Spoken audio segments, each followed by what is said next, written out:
Everything we as human beings have created on this planet was essentially first created in our minds.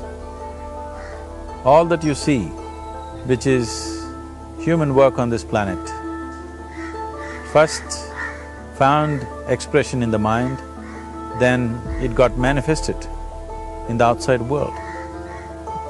The wonderful things that we have done on this planet and the horrible things that we have done on this planet, both have come from the human mind.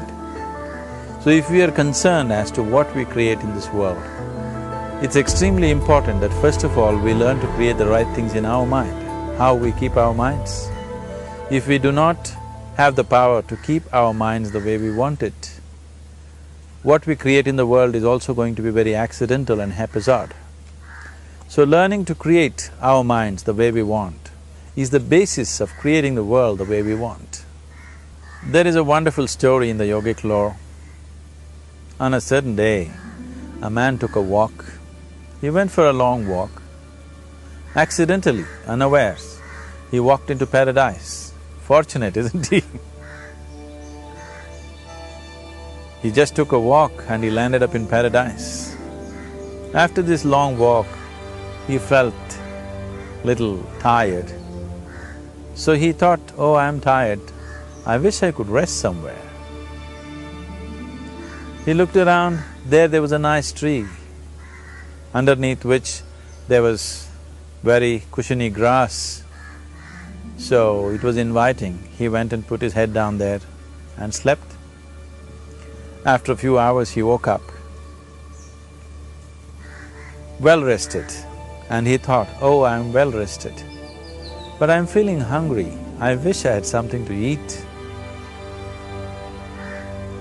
And he thought about all the nice things that he ever wanted to eat in his life. And instantly, all those things appeared in front of him. You need to understand, there the service is like that. Hungry people don't ask questions. Food came and he ate. Stomach became full. Then he thought, oh, my stomach is full, I wish I had something to drink. All the nice things that he ever wanted to drink, he thought about it and all of them just appeared in front of him. Drinking people also don't ask questions, so he drank. Now with a little bit of alcohol in him, you know Charles Darwin told you, all of you are monkeys, your tail fell away. Not me, Charles Darwin told you that you were all monkeys and your tail fell away and then you became human. Yes, definitely the tail fell away. But the monkey, in yoga, we always refer to an unestablished mind as markata, which means a monkey. Why we are referring to the mind as a monkey is, what are the qualities of a monkey? One thing about a monkey is, it's unnecessary movement. And another thing about the monkey is, if I say you're monkeying somebody, what does it mean? Imitation. Monkey and imitation have become synonymous. So these two essential qualities of a monkey are very much the qualities of an unestablished mind. Unnecessary movement, you don't have to learn it from the monkey, you can teach it to the monkey. And imitation is full-time job of the mind. So when these two qualities are on, a mind is referred to as a monkey. So this monkey became active within him. He just looked around, thought, what the hell is happening here? I asked for food, food came. I asked for drink, drink came. There must be ghosts around here, and ghosts came. Oh, the ghosts have come, they're going to surround me and torture me, he thought. Immediately the ghosts surrounded him and started torturing him. Then he started screaming in pain and said, oh, they're going to kill me, and he died. Just now he said he's a fortunate being. The problem is he was sitting under a kalpavriksha or a wishing tree. He asked for food, food came, he asked for drink, drink came, he asked for ghost, ghost came, he asked for torture, torture came, he asked for death, death happened. Now don't go looking for these kalpavrukshas in the forest. You can barely find a tree these days.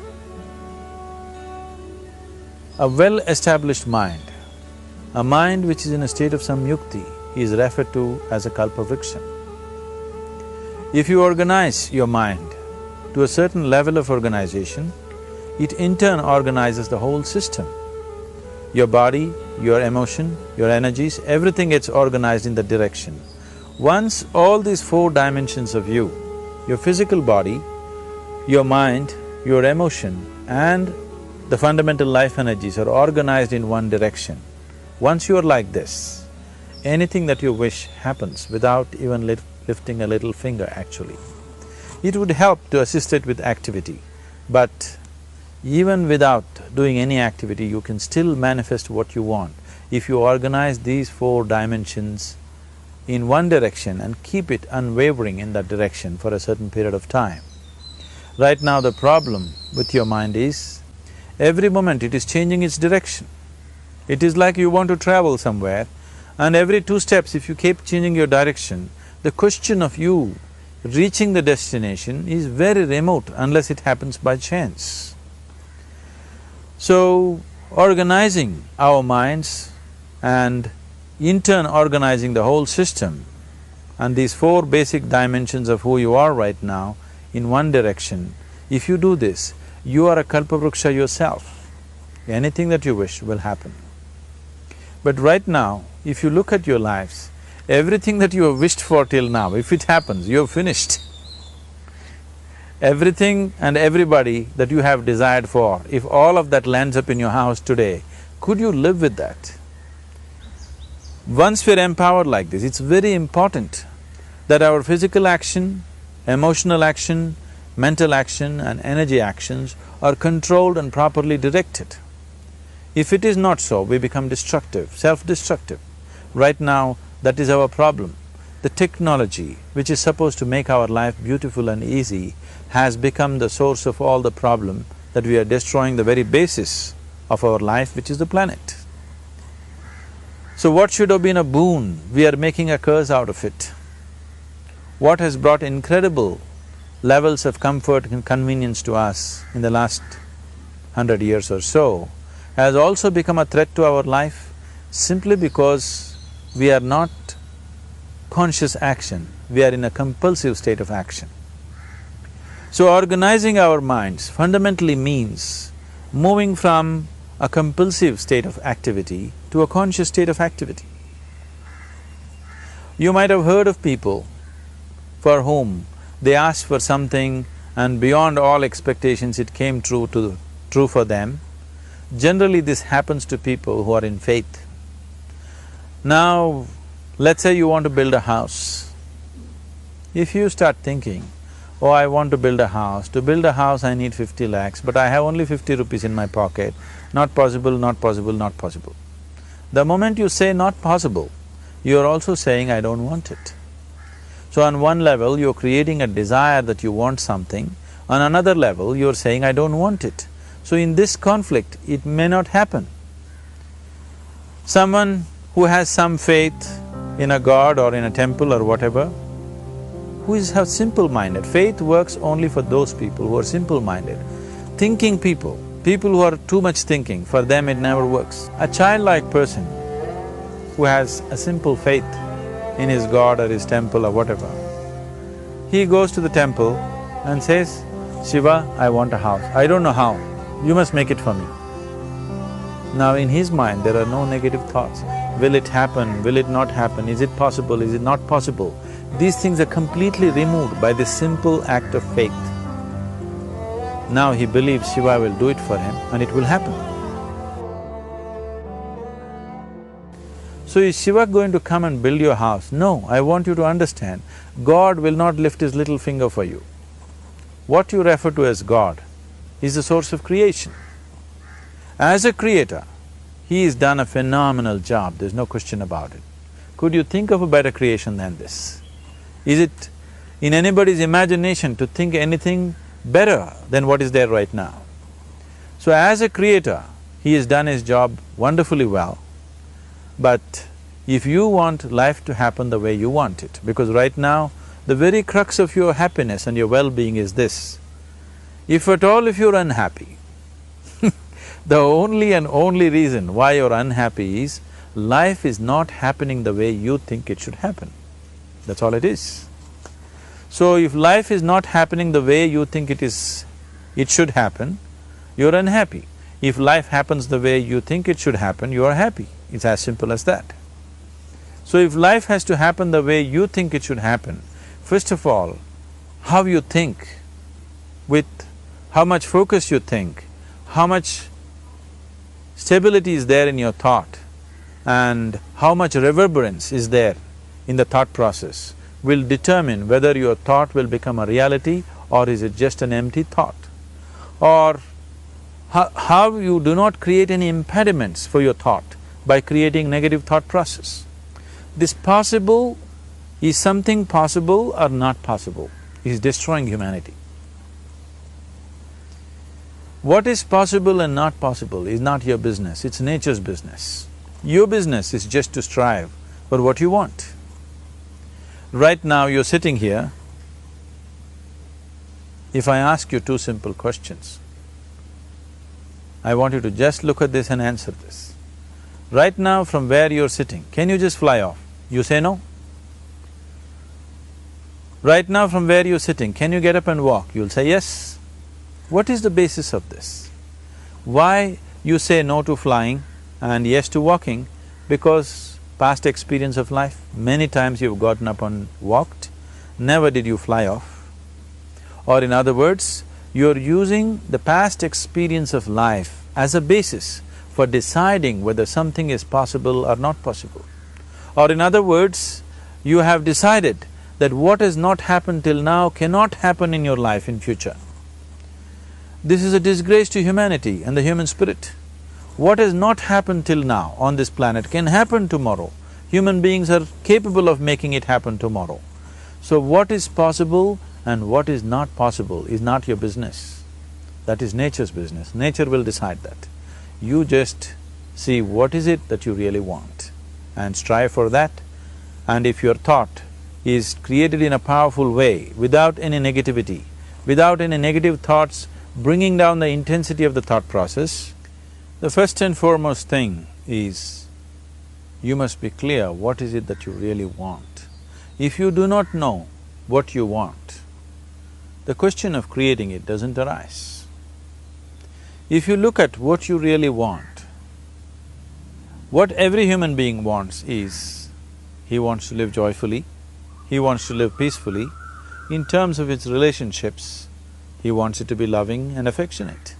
Or in other words, all that any human being is seeking for is pleasantness within himself, pleasantness around him. This pleasantness, if it happens in our body, we call this health and pleasure. If it happens in our mind, we call this peace and joy. If it happens in our emotion, we call this love and compassion. If it happens in our energy, we call this blissfulness and ecstasy. This is all that a human being is looking for. Whether he is going to his office to work, he wants to make money, build a career, build a family, he sits in the bar, sits in the temple, he is still looking for the same thing. Pleasantness within, pleasantness around. If this is what we want to create, I think it's time we addressed it directly and commit ourselves to creating it. So you want to create yourself as a peaceful human being, joyful human being, loving human being, a pleasant human being on all levels. And do you also want a world like this? A peaceful world, a loving world, a joyful world?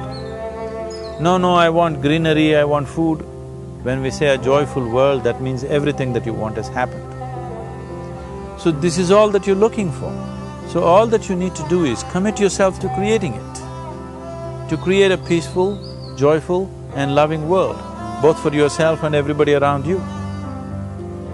Every day in the morning, if you start your day with this simple thought in your mind, that today, wherever I go, I will create a peaceful, loving and joyful world. If you fall down 100 times in the day, what does it matter? For a committed man, there is no such thing as failure. If you fall down 100 times, 100 lessons to be learnt. If you commit yourself like this to creating what you really care for, now your mind gets organized. Once your mind gets organized, the way you think is the way you feel, your emotion will get organized. Once your thought and emotion is organized, your energies will get organized in the same direction. Once your thought, emotion and energies are organized, your very body will get organized. Once all these four are organized in one direction, your ability to create and manifest what you want is phenomenal. You are the creator in many ways. That which is the source of creation is functioning within you every moment of your life. It is just that, have you kept access to that dimension or not? Organizing the four basic elements of your life will give you that access. There are tools and technologies to do this. The whole science of yoga, the whole technology that we refer to as yoga is just about this, transforming yourself from being just a piece of creation to become a creator.